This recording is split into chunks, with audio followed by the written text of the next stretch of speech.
Good evening, I'm Maria Hinojosa. Tonight, a special edition of New York Hotline focusing on New York's economy. The entire nation has entered into a recessionary period, and New York is particularly hard hit. In an effort to balance a $29.3 billion budget, New Yorkers are being asked to pay more taxes and endure more cutbacks in services. Many will be out of jobs. And as Operation Desert Storm escalates, another factor is added into the equation: the effect of the war on the city's economy. With me in the studio are Rosemary Scanlon, Chief Economist of the Port Authority of New York and New Jersey, Carol O'Clerican, Commissioner of Finance for the City of New York, and Penelope P. Suñé, Executive Director of Alter Budget. But before we begin our discussion, let's look at an overview of New York's economy over the last 3 decades. We need money. We need some money. Talking about money, money, money. Money, money, money. And now, honey.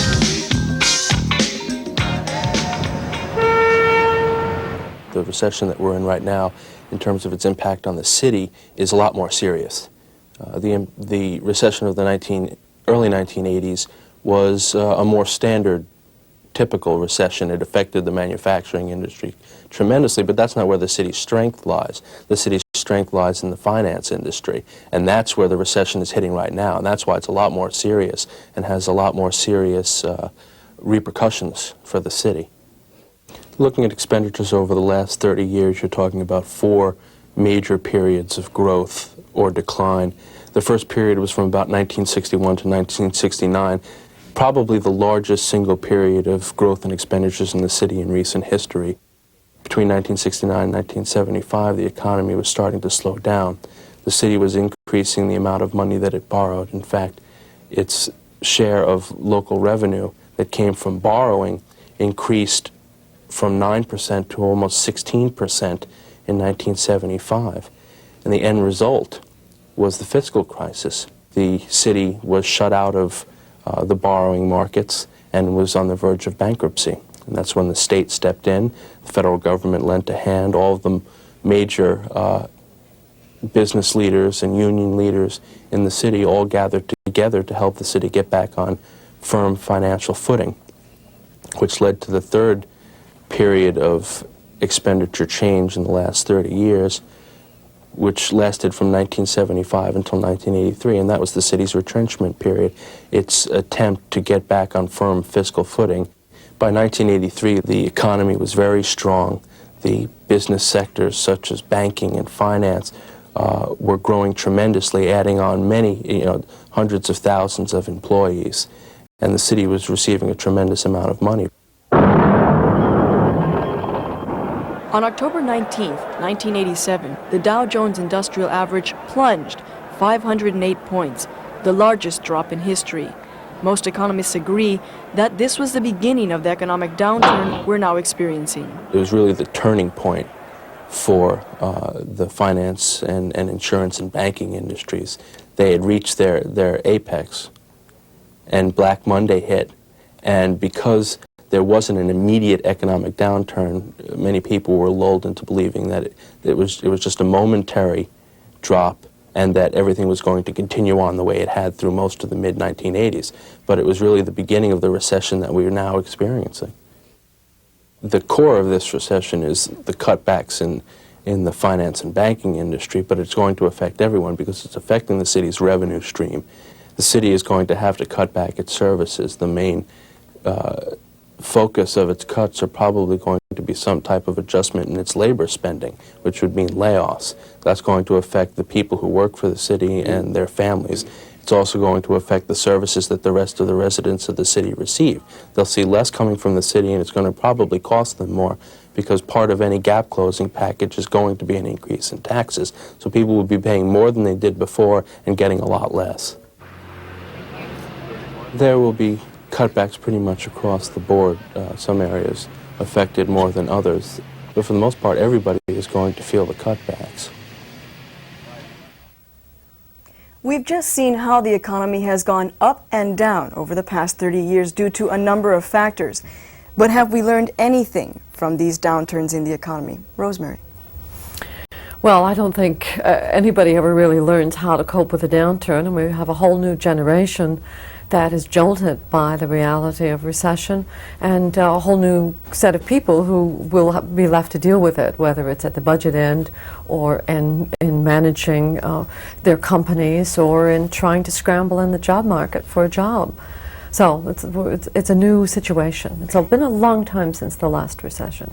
Carol, from what we've been through in the past, are there lessons that we could have learned that may have prevented this, though?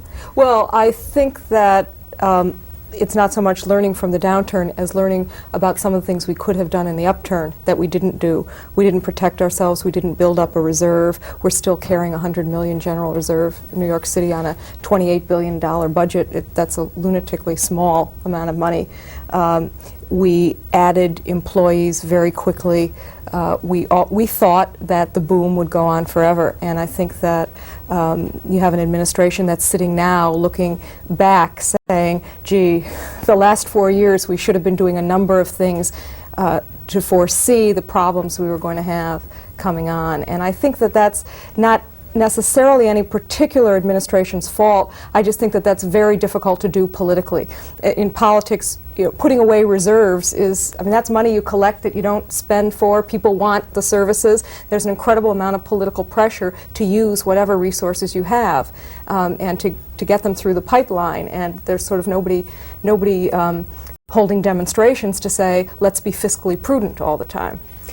Penny, what do you have to say? Are there things that we could have prepared for, or things that we should be thinking about from these other downturns that we've been through so many times?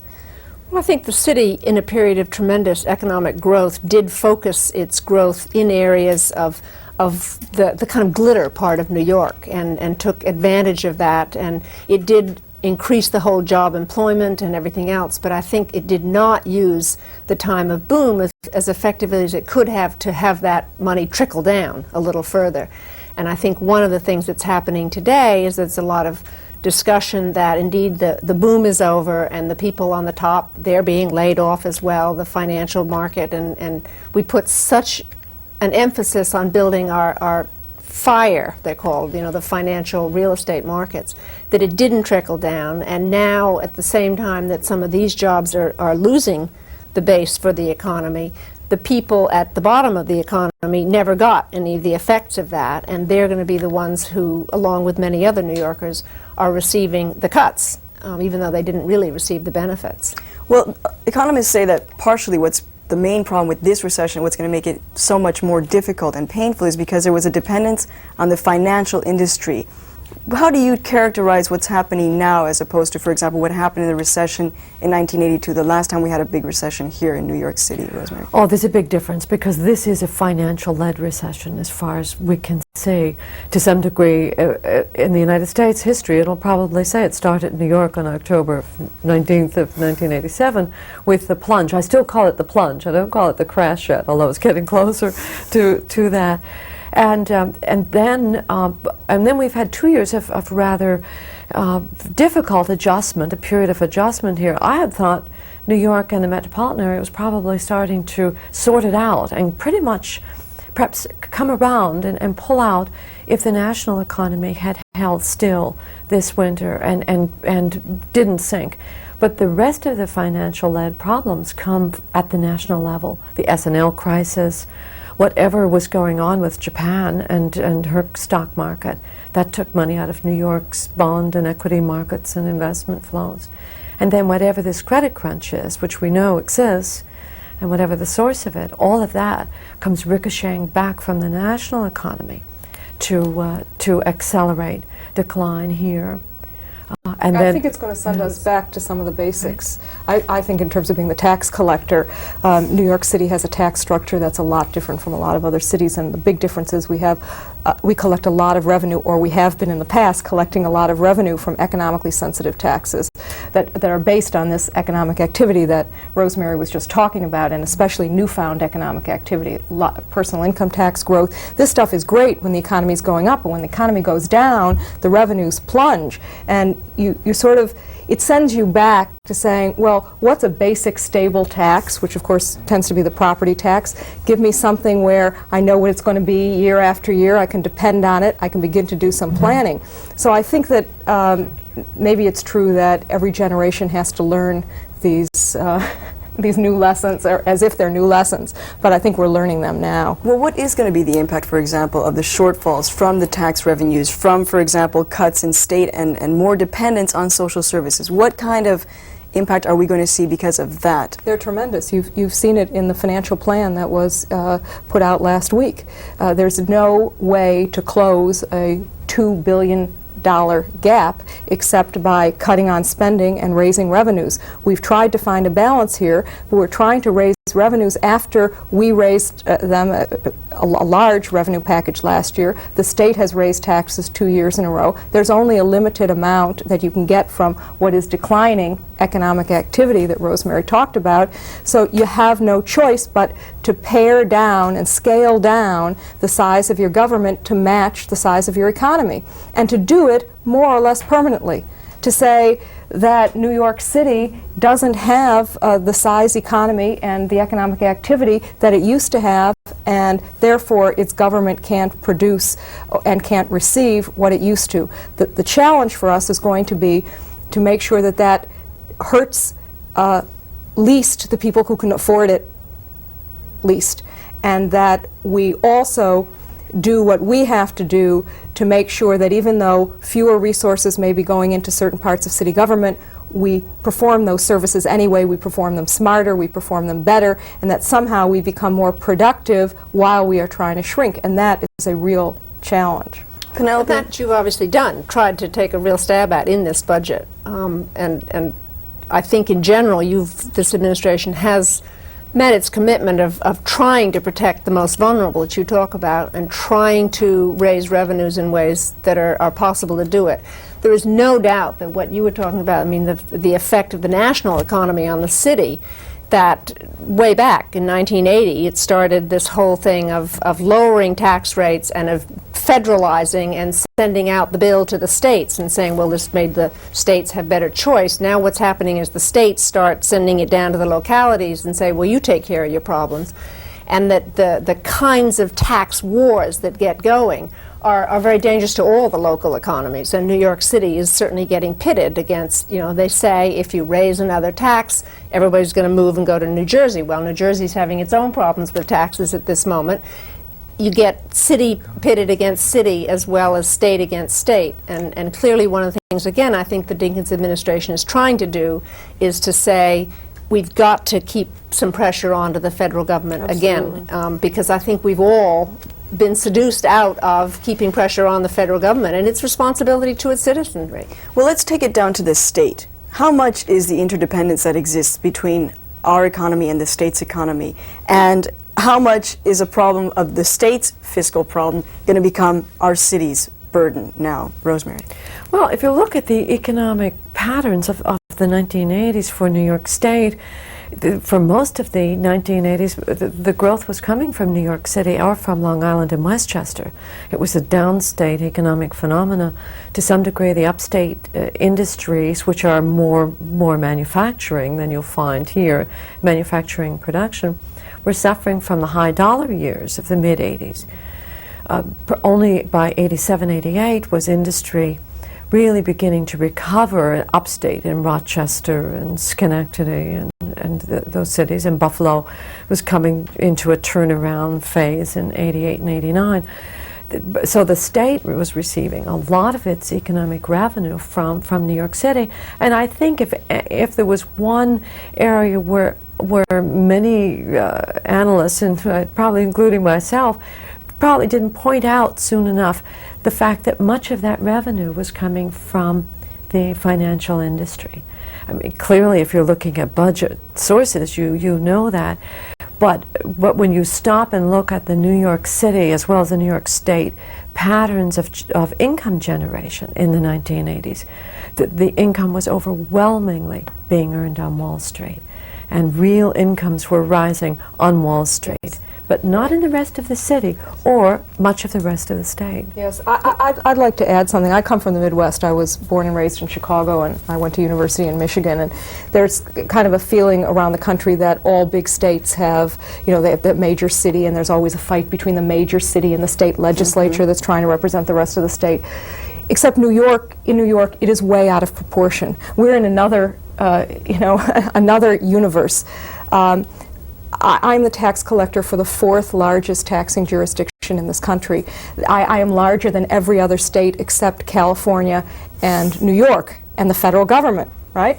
But I don't have my own legislature who can raise my taxes for me. The city council can't do it except for the property tax. So we have to go up to Albany, and we go up to Albany as supplicants because we have to ask for the ability to tax ourselves from people who really don't understand what Rosemary just explained, that they're getting their revenues too from the economic activity that's taking place in New York City. And it's a very hard fight. Penelope, what's your perspective on this fight within the budgets, the city budget and the state budget, and its impact? Oh, it's a terrible fight, and I think what's happened is that the state is now dumping down the responsibilities more and more on the city, and the city, as Carol just said, does not have the authority or the permission to tax itself. I mean, it might be all right to say, well, take care of yourself if you were allowed to take care of yourself, but you're given lots of mandates and lots of rules about how many caseworkers per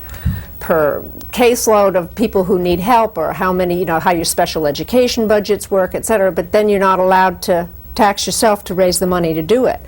I think with the turn that Rosemary's talking about too, that there gets to be a battle over taxation capacity. And if New York City puts up an idea that seems valid and that the city could support for itself, the state tends more and more to steal it, to take it. I mean, one of the big examples was last year, the city had the idea of putting some tax on hotels. And the state kind of caught on to this idea and put 5% sales tax on hotel rooms that rent over $150 a night. Well, how many rules are there in upstate New York that rent for more than $150 a night? It's a direct steal. They got that money, and we don't see it back. We've also heard now that there's a possibility that the state may take over our city's finances. What would trigger that? Is this a possibility? What would trigger it, and what would be the effects on people living here in New York City? I don't think that's going to happen. There are technically 3 things that would have to happen for the control board to take over. The city would have to not be able to borrow, or the city would have to have a deficit in excess of $100 million fiscal year, or I can't remember the third. Maybe somebody else can remember it. But it's all linked to the ability to borrow and the size of our deficits. I don't think that the state has any interest in taking us over. The state has, as you pointed out, the state has enormous problems of its own. I do not believe that the control board wants to take us over. I think really the issue is how the city and state together can work together to solve their budget problems. And on this score, I really think that the state is in deeper trouble than we are. It has not had to live by the strict accounting that we've had to live by for the last, since the fiscal crisis. So they have an accumulated deficit that they're still trying to fund every year going into the capital markets, and they have some real problems. And it's really in all of our interest. We're all living in the same state. It's in all of our interest to work together to see what we can do to pull ourselves out. And some of that is going to depend on what happens to the economy. Some of that's going to depend on what's going on with the war and what happens to the basic industries in New York City and upstate. And so it's in all of our interest that this economy be helped and kept as stable and as healthy as it possibly can. I think there is a problem on defining, these groups defining what's fiscal responsibility. Clearly, New York City by law and by common sense has to have a balanced budget. We don't have the luxury of the federal government to borrow ad infinitum and just keep going into further debt. We have to have a balanced budget. So the mayor has said fiscal solvency, fiscal stability is his #1 priority. I think, however, that this can come to mean that you have to balance the budget by cuts. And when the financial community, the Financial Control Board, the credit raters talk about it, they tend to say that the tough decisions are to balance your budget by cuts, rather than the tough decisions maybe being to raise the revenues that you need as well to make your budget balance and to give everybody the services they need. I think there's a myth that we keep propagating that indeed the rich pay all the taxes and the poor use all the services, and that indeed everybody in the city pays taxes, the poorest person, and everybody needs services. And that business and people who have benefited from the boom of the 80s can't have it both ways. You can't forever benefit from it without paying into it, and because you need people in your businesses who are educated, who are trained, who can be word processors, who can get people to work on time and home again on the transportation The system, issue etc. of equitable sharing here, and we're going to talk about that in a second, but I do want to take a call right now.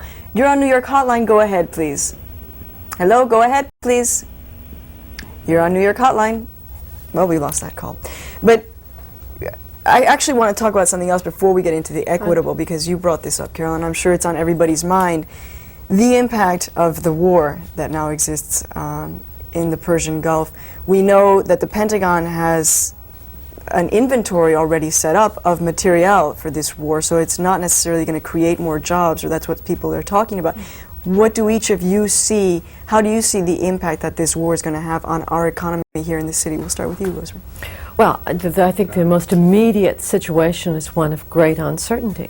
We already have lived, I think, all through 1990 in a climate of fear. The fear first in the early part of the year that New York was sliding into recession, and in some parts of the city, like the restaurant industry or the parts of the construction sector, already sliding into recession. The S&L crisis engendered an enormous amount of fear in the United States. I think it's ingrained in the American psyche very, very much, the remembrance of the banking failures of the 1930s, and then the fear of Kuwait and with the Kuwait invasion, and now we're looking at the war. New York is a civilian economy and has been for a long time. I think that the uncertainty is going to translate it through, and will be for some time, in people's decisions to spend, to buy a home or a co-op, to travel, to start a business. So great uncertainty. And there's going to be this impact that goes... I don't, at the moment, see anything that's positive about it. It's uncertainty with all the downsides being Markets negative. and economies don't like uncertainty. Let me do this before we continue. I do want to get your opinions on that, but I do want to take a call right now. You're on New York Hotline. Go ahead, please.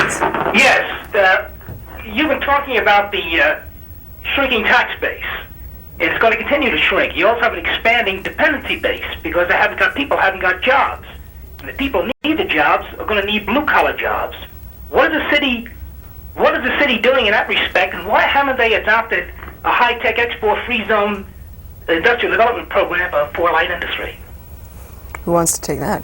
Sounds like an economist. I think the people who should take it are the economic development people, which I am not, but I will try to field this as best I can. There are programs in New York City. There are industrial zones. There is a lot of work being done by the economic development agencies, the Office of Business Development, and the rest of them, to bring both industry and services into the city's economy, in particular to match jobs to the skills of the workforce that are present. We do everything we can to keep business in New York City, to make sure that we don't lose it. In all of that, lots of what businesses tell us that's important to them is not only that we keep taxes at a level that they can afford, but also that we provide basic services. There are zones where businesses have gotten together and they're paying extra fees in order to have better services. We're trying to provide better services to business to have them stay, but that takes money, and we're trying to get that balance between how much people pay in taxes and what they can have in services. I would like to emphasize that even in talking to the rating agencies, people understand that if this is going to be a first-rate city, it has to provide first-rate services, and that you cannot cut taxes to the bone to the point where you cannot provide clean streets, you can't collect the garbage, you can't get a transportation system that works, children can't get educated, all of that. People understand that there is a modicum of service that is necessary, and that services both individuals and businesses. Okay, let's take another call on New York Hotline. You're on the air. Go ahead, please. Yeah, hello. Go ahead. My name is Joe. I'm calling from Queens. Go ahead. And I've been a city resident for the longest time, and my whole family has left New York City and the borough of Queens. They're living in Florida, and as years go by, I lose relatives that don't want to live here anymore. They can't afford to live here, and taxes are going up all the time, and they have beautiful lives somewhere else. My niece goes to a beautiful school in Orlando, no problem. So does my nephew, and I'm happy. I felt like they escaped from a sinking ship. And my question is, how long are we going to continue to flee, and doesn't that ruin the tax base? I plan to leave in a few years. My brother's leaving in 5 years. We're already planning to escape. We don't want to live here anymore. We're middle-class people that work hard for our money, and we're going to look for a life somewhere else that's better. Okay, we'll take it from there. Who wants to take Well, let me make the following observation. I mean, I hear his point, and I hear people around me who will say some of the same things. But in 1986 or 1987, and still into early 1988, there were so many people who wanted to live in New York City that there was no housing, and you couldn't. We had priced our existing housing out of the market. The economic pull was so enormous that it had spilled over into the whole metropolitan area, where you also couldn't find a house, and so we're seeing the pendulum swing a little bit, partly because the job base has fallen in the financial sector. But is it a middle-class migration into New York City? Or was it an upper-class migration that may be displacing the middle class, like this caller I'm sure. from I think it Queens? was a broad-based in migration to New York City that was professional, as well as immigrants, and as well as technical people from around the world. With the pull was so great, to some degree, some of the reason why people by 1989 or 90 or now express some displeasure with the quality of life for high tech is simply because of the boom. The boom, any boom carries with it an enormous cost. So it could be a benefit of the slight downturn of bringing down some house values, that people might be able to afford to buy a house. And more people stay. And more people stay because of it. So certainly New York City can't compete with the weather in Florida. There's nothing we can do about that one. So you see it as a give and take kind of situation. Yes, and people in this country have always migrated. They've gone in and out. A lot of it is people's life cycle. It depends on what age they are, what age their children are. It depends on weather. We've seen all of that, and I think I'm hearing the same thing here. But for every person who leaves, as Rosemary has said, there are other people coming in. They've added a significant amount of economic activity to what we do, to vibrancy. The immigrant population in New York City is astonishing, and it really brings joy and a lot of pleasure, I think, to New Yorkers to look at the city they have around them. We choose to stay for that reason. Let's take another call right now on New York Hotline. You're on the air. Hello? Go ahead. Hello, miss. Can you hear me? Yes, go ahead. Listen, I'm calling you from Staten Island. I've heard many city officials complain about this inequity of the city tax base and what they get returned from the state. And my question would be to the panel, has any city investigated the possibility of taking the state to federal court to recoup some of the funds that they think they rightly should have, but if you take the numbers of the population as they exist? I'm not sure it's ever been looked at. I once had this conversation with Comptroller Regan because he had been an official in Buffalo, and he talked about something that had to do with the school aid formula. I think that people have decided that the probability of getting this politically is a lot stronger than the probability of getting it through the courts. Okay. There's your answer. Let's take another call on New York Hotline. Go ahead, please. Maria, Yes, go ahead. my name is Langer, Harry Langer, Go ahead. and the only way the city can really survive is by expanding its own economy. Can't rely on the federal government, can't rely on the state government, and New York City got an economy almost the size of Spain. There's no reason why it can't utilize its marvelous resources with a high-tech export-free zone for light manufacturing and bring in those jobs, those hundreds of thousands of blue-collar jobs that the masses need to get off public dependency. Okay. We have a shrinking tax base, and we can't survive unless we expand our economic pie. Rosemary. Let me just make a couple of observations on New York as a high-tech tax base. I think that that if any of the major cities, particularly the older cities of the last 20 years, have not been competitive as a place in which manufacturing, whether it was low-tech or high-tech, has taken place. Some of the newer cities, if you look at Los Angeles, that is very different, but Los Angeles is a giant city in terms of its geography and the way it is zoned for industrial land use. But New York is an old city, a crowded city, and by and large, ever since the early 1960s, the kind of industry that exists moved into giant, wide spaces that New York doesn't have. I think that the future, it could be a little brighter for manufacturing because some of the new technologies favor the city, or could be done in smaller spaces. They wouldn't be necessarily job creating to a large degree, but would be value creating and high value added. And it may well be that depending on what happens with this war, that the dollar being relatively competitive with other currencies, and if we get an infusion of entrepreneurial talent, that New York City could do better. But it's a rather brave and hopeful forecast, I think. Not a forecast. All right, let's take try. We'll try. The economists say we'll try. Let's take another call right now. You're on New York Hotline. Go ahead, please. Hello? Yes, go ahead. Yes, I'd like to know if you think that the wage agreement between the city and the union was a fair one, and if not, why not? Who wants to take that wage agreement? I would rather she took it. Penelope?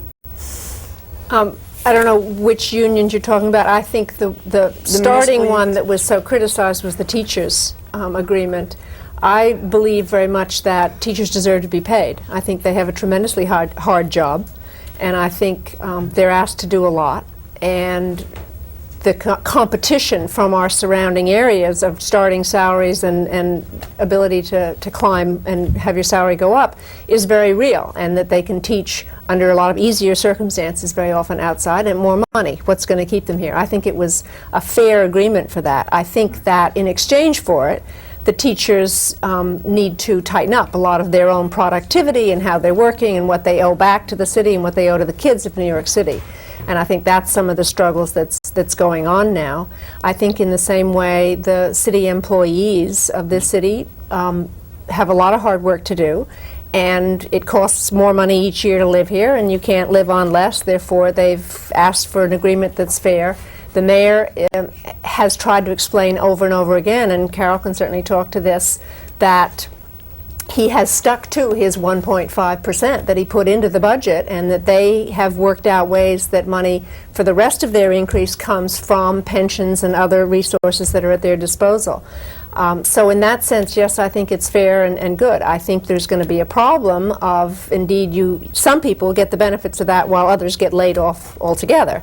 Well, there are some people also that talk about this fat in the government. What are we talking about when we're talking about fat, and is this going to really trim it down? Is that what will be the ultimate result, is trimming down a government that was too big, and will that be positive or negative? Well, I think it works both ways. I think that in an age of economic boom, there was a tendency, as Carol said earlier, to expand the workforce. And I think the incentive to demand or to oversee productivity that you're getting your buck's worth for your taxes is lessened. And I think now we're seeing the price of that everybody is saying, well, what am I getting for my tax dollar? And they're right. Why? I don't want to pay more taxes if I'm not getting any services back. I think, again, in this financial plan, there are real attempts by this administration to tighten up and to find the fat and to cut back on it. And I think they've been successful in a number of areas, and I think there are a lot more areas that they can be looking at. I think when they talk about productivity savings and they talk about cuts being evenly spread across, it's still not quite even. I think the Board of Ed took big cuts, Parks took enormous cuts that everybody will see the effects of. The cultural programs took a huge cut, disproportionate. And in the same way, I think that some of the uniform services, the police and the fire department, have a lot of fat that they could still be tightening up on, and that people find very hard to get at. And so we'll I talk think we about need the still to effects look at that. of these cuts, what they're going to have. Let's take another call right now on New York Hotline. You're on the air. Go ahead, please. Hello? Go ahead. Go ahead. Hello? Yes, we hear you. Hello? We can hear you. Go ahead. You have to turn up the volume on your TV. Hello? Well, she may not have her volume turned up. Hello? Yes. She may not have the volume turned up. You have to turn up the volume in order to hear us when we ask the question. Could I go back to the previous question? I'd Sure. like to step back on labor contracts. I guess because I came from a union before I started working for the city, I left Penelope to answer the question. But I do believe that when labor and management reach an agreement, ultimately it's a fair agreement, because neither side is particularly satisfied. They hammer it out and they come away with what they thought was their top priorities. I do think we have to step back, though, and get a little historical perspective on it. The unions and the city worked together to stave off bankruptcy. That was in the piece. The guy in the piece mentioned it at the beginning. In 1975, and that was a new era for New York City. The unions had never been that cooperative. There had never been that much interaction, and there had never been the kind of productivity programs. And then, as Penelope said, and as Rosemary has said, we got into sort of the beginning of the 1980s, around 1983, and everything began to slip back to business as usual. Let's go back to the way things were. I think on both sides, the city side, the union side. Let's not have so much cooperation. And all those productivity programs slipped away. And what is going to come out of this round of bargaining is that we are back to a situation like we had in '75. Not exactly the same. Every situation is different. But here, this is going to take place in phases. The city and the unions reached a wage agreement. The productivity agreements are going to be coming later. Already the teachers are sitting down with the Board of Education, looking at ways in which they can give things back in order to stave off all the layoffs of all these teachers. This will happen with the other unions as well, because their interest is making sure this city survives, and that's all of our interests. Okay, let's take a call right now on New York Hotline. You're on the air. Go ahead, please. Hello, I would like to know if the guest support initiative and the referendum legislation for New York. Initiative? What exactly do you mean, caller? Well, that gives the right to the citizens to put their proposals on the ballot for the citizens to accept or reject. Anything that has to do with the budget of the city. I'll go first. I'm certainly not a fan of it. My parents have retired to California. When I saw the list of what they had to look through before going into the polling place, it was something like 22 pages in very small print.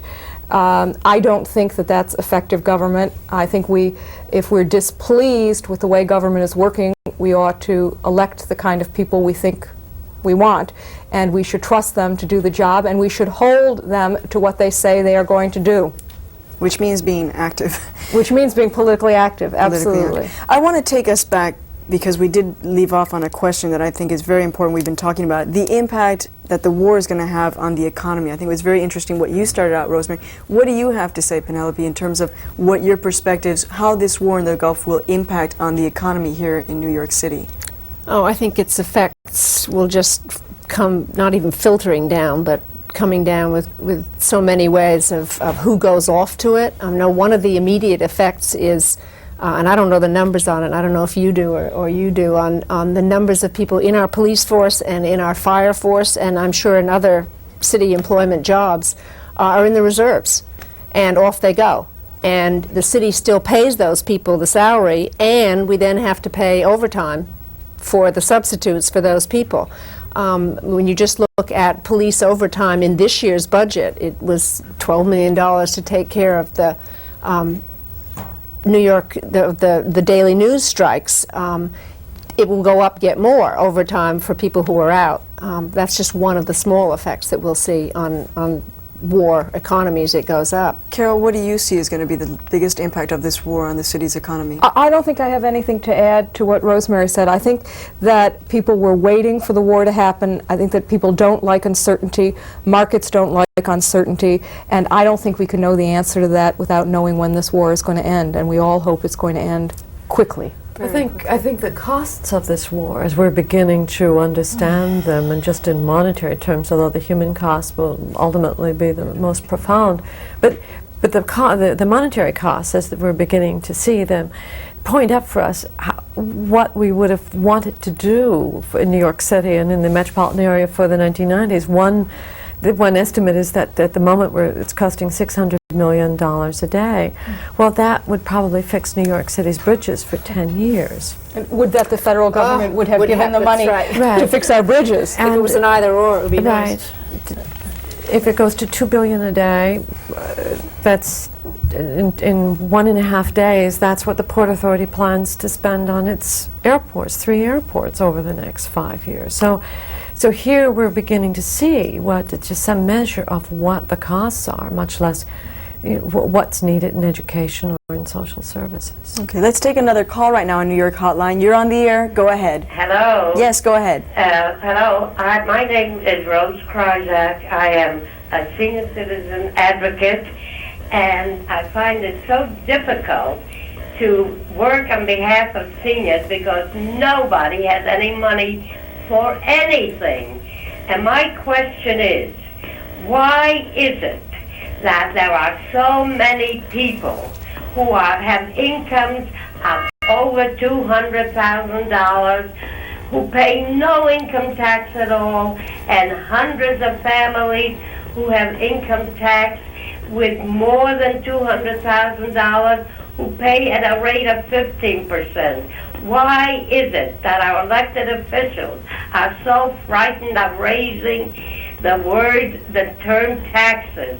Why is it that we don't go back to progressive taxation? Okay, we'll let our tax pay so that we can have money to take care of those who need. And we'll let our tax collector answer that. I certainly will. And New York City believes in progressive taxation and has progressive taxation. I think the issue that's being raised is the issue of the federal income tax. And as Penelope, I think, noted earlier in one of her answers to a different question, we went through the 80s in this country. What the Reagan administration did was level the tax situation. It cut business taxes. It cut the progressivity of the income tax on the argument that this would lead to more revenues. Well, it didn't lead to more revenues. It led to a whopping federal deficit. And in the meantime, it has made it much harder for state and local governments to try to do progressive taxation because people have the ability, and I know because I audit them, they have the ability to live outside the city, work in the city, and therefore avoid, very rich people, avoid paying a progressive New York City income tax. And that is a real problem for us. If the federal government were levying a progressive income tax, then the federal government could collect that money and it could give it back to the states and the cities in some form of revenue sharing. But revenue sharing died in the Reagan administration, and progressive taxation died in the Reagan administration. And maybe we will have learned the errors of the 80s and make the corrections in the 90s. I'm all with you, madam. Okay, let's Absolutely. I think there was a real hoax put down by the federal government about simplifying, they called it, the tax structure. And they made, instead of 14 brackets that people paid, and there are only 4, so you hit the top bracket at a relatively low rate, and it really is not progressive. It is then harder for the state to make a progressive tax because people can walk with their feet and will if it's too extreme, and it's still harder for a locality to do it. I think Carol's right that New York City, in its personal income tax, is trying. In the financial plan that's out now, they have proposed a series of taxes that are trying to be progressive and try to get people who can afford to pay more, who have benefited, to pay in more for the benefits they get, for the common weal. That's what the word means, the commonwealth of the city. I think they could still go a bit further. And we've come out with a proposal that would raise the rate to 5% for people who earned over $1 million or some such figure. And there are 6,000 of those people who indeed live in New York. And I don't think they're all going to walk with their feet for that extra if they think they're going to get back the services that the city needs them to be giving. And they're extraordinarily honest people to admit that they live in New York City and they earn over $1 million a year. All 6,000. And they're paying that tax, right. Let's take another call on New York Hotline. You're on the air. Go ahead.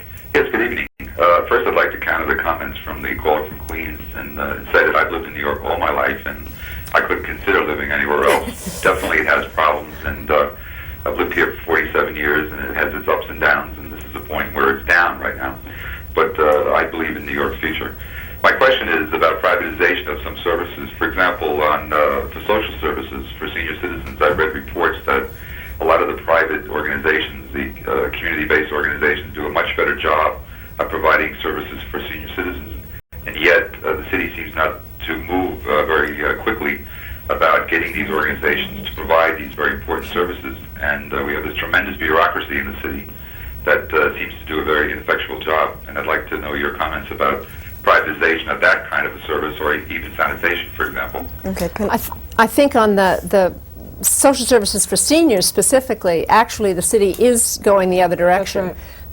That the majority of the senior centers that are run for seniors across the city in all 5 boroughs are run on contract with nonprofit organizations providing the services. And in fact, the city is trying in this budget and its reorganization to make these, to cut down on the bureaucracy by combining services that were spread to HRA and to the Department for the Seniors, for the Aging, all into one department. And the plan is to try to privatize those services, all of them. There'll be difficulties because they have different pension systems and different salary systems and different union systems. But I think it is a recognition that community-based services can do the job out there in those communities on this kind of contract. There's a problem sometimes in this contracted systems that it shows in the budget as OTPS, and therefore layoffs that come to these other than personnel services. That sometimes we talk, and the press I think picks up on the number of jobs that are going to be lost in these cutoffs. Those are the direct employees that are cut off. There's also enormous numbers of people that when you make cuts in some of these contracted services, those people also will lose their jobs. Rosemary, in fact, can you make some predictions about what we're going to be talking about regarding job losses both in the public sector and in the private sector in the next coming years because of this financial downturn?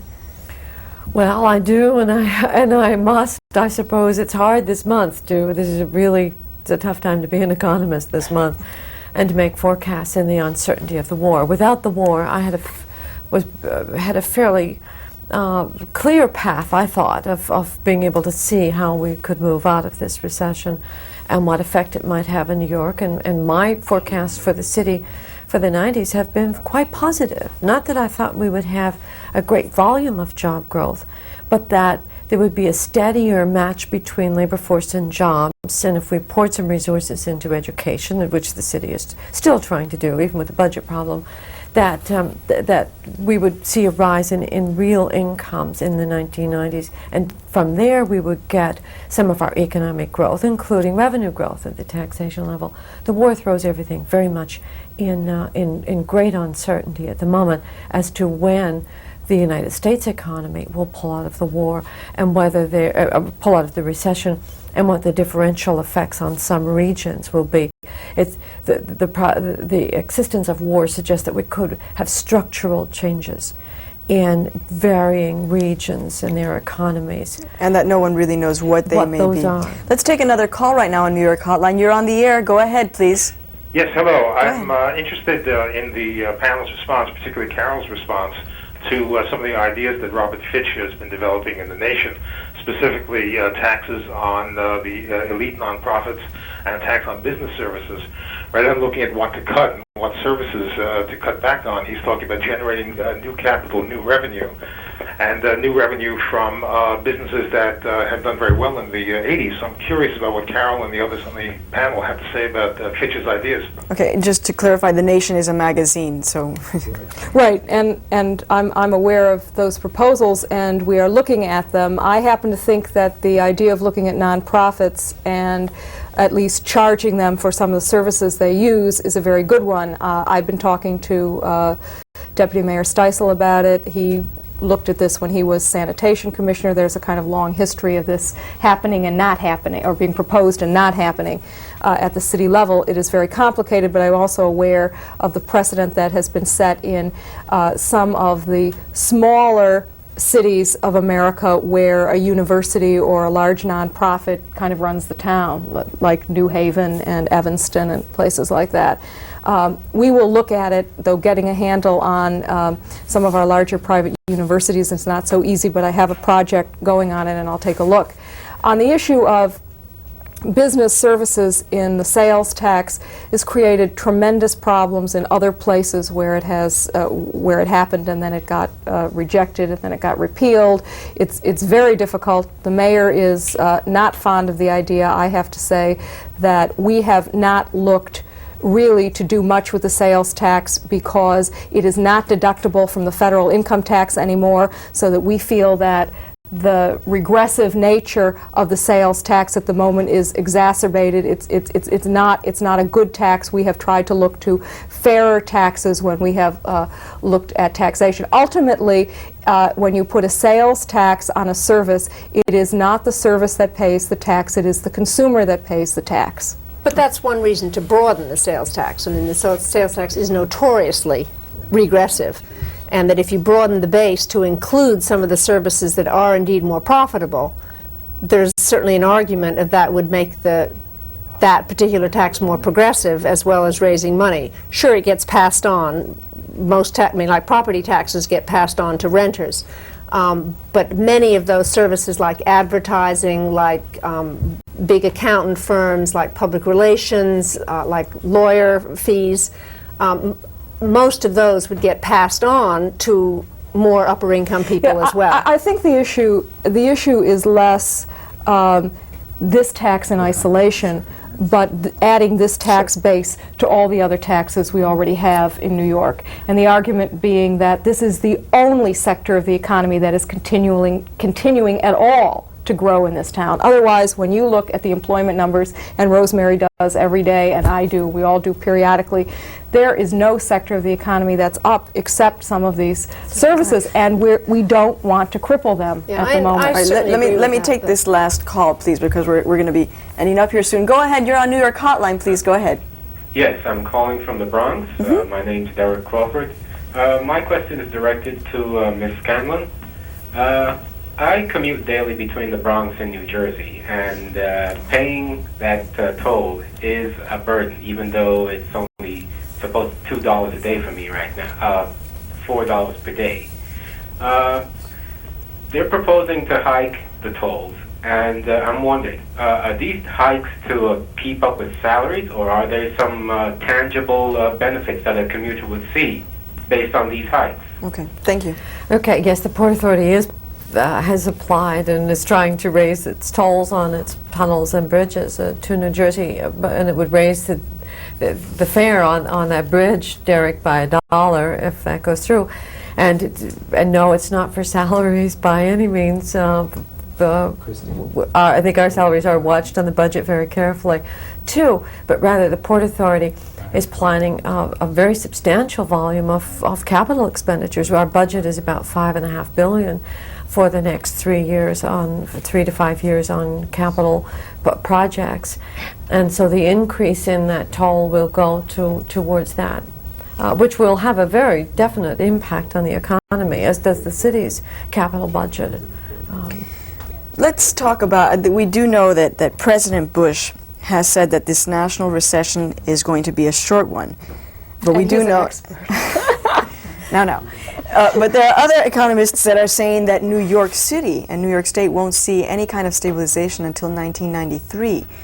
I want to get each of you to forecast a little bit how long this recession is going to last and its impacts. We'll start with you, Rosemary. Well, recognize this recession has a lot of downside risk, to use a phrase from economists or political risk analysts. And there's a lot that makes everybody very nervous. But if we're really lucky, and if the war is over soon, and I think if interest rates come down, there's a possibility that the national economy will pull out by late spring, early summer, and then we will begin to see some recovery. But there's a lot of ifs in there, and a lot of uncertainties that have to be sorted out. We will have recovery. And I think it'll be before 1993, although I think our pattern of recovery here for the city and the suburban area will be slow and gradual and measured. I think we've taken a blow in terms of our own, the way we feel about our own boom in the 1980s, and we're all going to come back at it, I think, a bit more soberly. So it'll be slow. 1993-ish. what you're saying. 92 maybe. 1992. Penelope, what are your forecasts? I wouldn't pretend to be able to forecast the total economy. I can say, though, I think that it's terribly important for this administration to keep services and an outreach and a sense of inclusion going, and that if you're going to make this economy work again, you want the most number of people possible to be included in it. And by closing doors to opportunity, by cutting off things, you create a more and more discontent citizenry. And I think that it can make the people want to move who diminish your tax base, and I think it can also create the kinds of problems that we're trying to take care of through police systems of crime prevention. I think people who feel shut out have very few avenues open to them. So I think that as many real measures that this administration can take toward inclusion, as well as a strong message reiterated over and over and over again of inclusion and of commitment and of determination to bring people in, rather than just saying, well, we're going to be fiscally responsible and we have to cut to meet these responsibilities all the time. Carol. You know, my job is not only to collect the revenues, and I'm not doing a very good job now because the revenues are not coming in, but it's also to protect the tax base for the time when the revenues can come in. And I follow what Penelope just said avidly. We really have to make sure that we position that our tax policy and our public policy in general, our budgetary policy, doesn't do something that's going to further weaken the city economy. And on that note, I would say that there's something that President Bush is going to talk about this week, which is a restructuring of the financial industry in this country, what's going to happen to banks, to insurance companies, to investment banks, all of which are very important to this economy, that there's a whole series of changes that are going to be made, and I think that part of the uncertainty about the kind of forecasts Rosemary was talking about is that people don't yet know which way that policy is going to go, and therefore we don't know what's going to happen to some of our very important home industries here. So does that mean long-term? It means that, yeah, that it's going to be a little longer than the U.S., but we have great potential here. Okay. Well, thank you all for joining me. It was really a pleasure to have you here on our special edition of New York Hotline. And I'd like to thank you all for tuning in. Please join us next month for another special edition of New York Hotline on Wednesday, February 27th, when we'll discuss education issues affecting African Americans. I'm Maria Hinojosa. Good night.